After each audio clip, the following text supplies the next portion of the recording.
মালাস রান্নাঘরে আপনাদের সবাইকে স্বাগত জানাই। আবার চলে এলাম একটি রেসিপি নিয়ে। রেসিপিটি দেখুন, দেখে ভালো লাগলে লাইক, শেয়ার, সাবস্ক্রাইব অবশ্যই করবেন। কমেন্ট করতে ভুলবেন না কিন্তু। আমার আজকের রেসিপিটি শুরু করার আগে একটা জিনিস দেখাই। আমি এই পদ্ম বীজটা অনলাইনে কিনেছিলাম, 4-5 মাস হয়ে গেল লাগিয়েছি। আজ সেই গাছে সুন্দর একটা পদ্ম ফুল হয়েছে, আরো দুটো কুঁড়িও হয়েছে। অনলাইনে কেনা বীজটা থেকে যে এত সুন্দর ফুল পাবো সেটা ভাবতেই পারিনি। তবে অনেকগুলোই চারা হয়েছিল, আমি ঠিকঠাকভাবে যত্ন করে রাখতে পারিনি। প্রথমে আমি সেই পদ্ম গাছটাই দেখালাম, এটা আমার বাগানে চৌবাচ্চায় আছে। চলুন এবারে স্টার্ট করা যাক আমার আজকের রেসিপি। আজ আমি কি রেসিপি বানাচ্ছি সেটাই দেখাই, চলুন। আমার আজকের রেসিপিটি সেরকম কিছু না, খুবই সহজ একটি রেসিপি।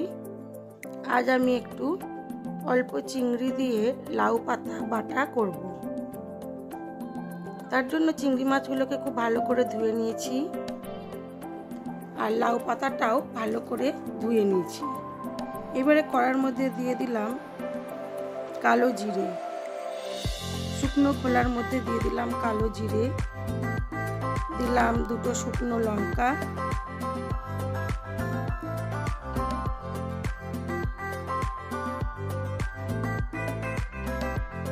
আর দিলাম বেশ কিছুটা পরিমাণ সর্ষের তেল।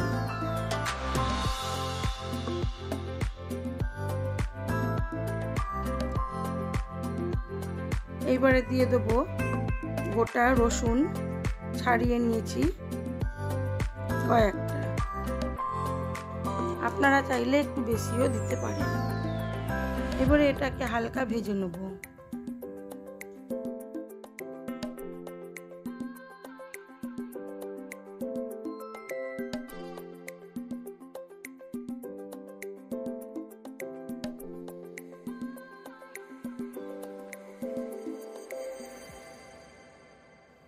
ফোড়নটা ভাজা হয়ে যাওয়ার পর দিয়ে দিলাম কয়েকটা চিংড়ি মাছ, দিলাম অল্প একটু হলুদ গুঁড়ো, আর দেবো অল্প একটু নুন।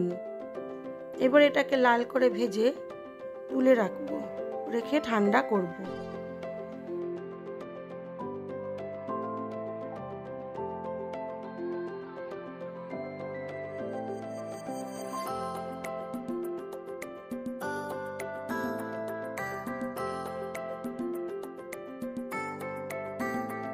এবারে দিয়ে দিলাম কেটে রাখা লাউ শাক। লাউ শাকটাকে আমি এবার ঢাকা চাপা দিয়ে সেদ্ধ করে নেব।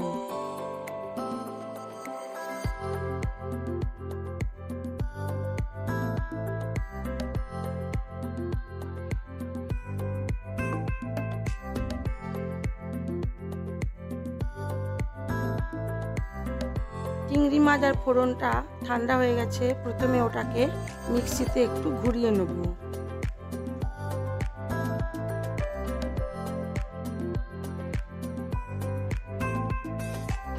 মশলাটাকে নামিয়ে রেখে দিয়ে দিলাম লাউ পাতাটা। লাউ পাতাটাও কিন্তু ঠান্ডা করেই আমি মিক্সিতে ঘুরিয়েছি। এইবারে আমি চিংড়ি মাছের যে পেস্টটা করে রেখেছিলাম ওটা দিয়ে দিলাম, দিয়ে সব কিছু একসাথে ঘুরিয়ে নেব।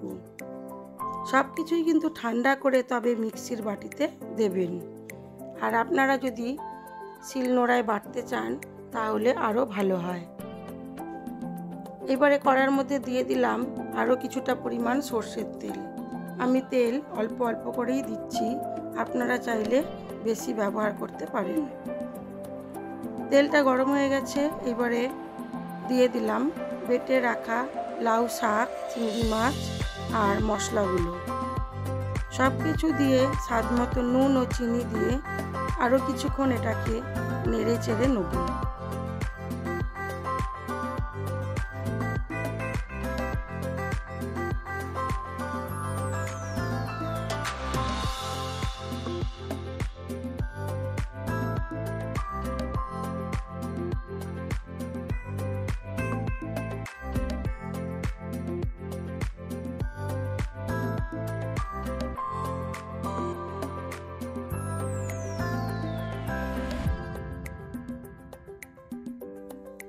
হয়ে গেছে আমার লাউ পাতা বাটা রেডি।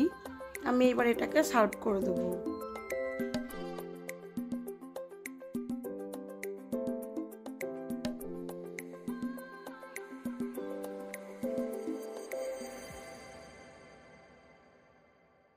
আমার এই রেসিপিটি যদি আপনাদের পছন্দ হয়ে থাকে তাহলে লাইক, শেয়ার, কমেন্ট অবশ্যই করবেন। বন্ধু হয়ে থাকলে একটা সাবস্ক্রাইব করে দেবেন। চলুন আজকের আমার লাঞ্চ মেনুতে কি ছিল সেটাই দেখাই। আমার আজকের লাঞ্চ মেনুতে ছিল সাদা ভাত, পেঁয়াজ আর কাঁচা লঙ্কা, লাউ পাতা বাটা চিংড়ি মাছ দিয়ে, লাউ আলু দিয়ে চিংড়ি মাছ দিয়ে দম, এইটুকুই। আজ এইটুকুই। সবাই ভালো থাকবেন, সুস্থ থাকবেন, নিজেদের খেয়াল রাখবেন।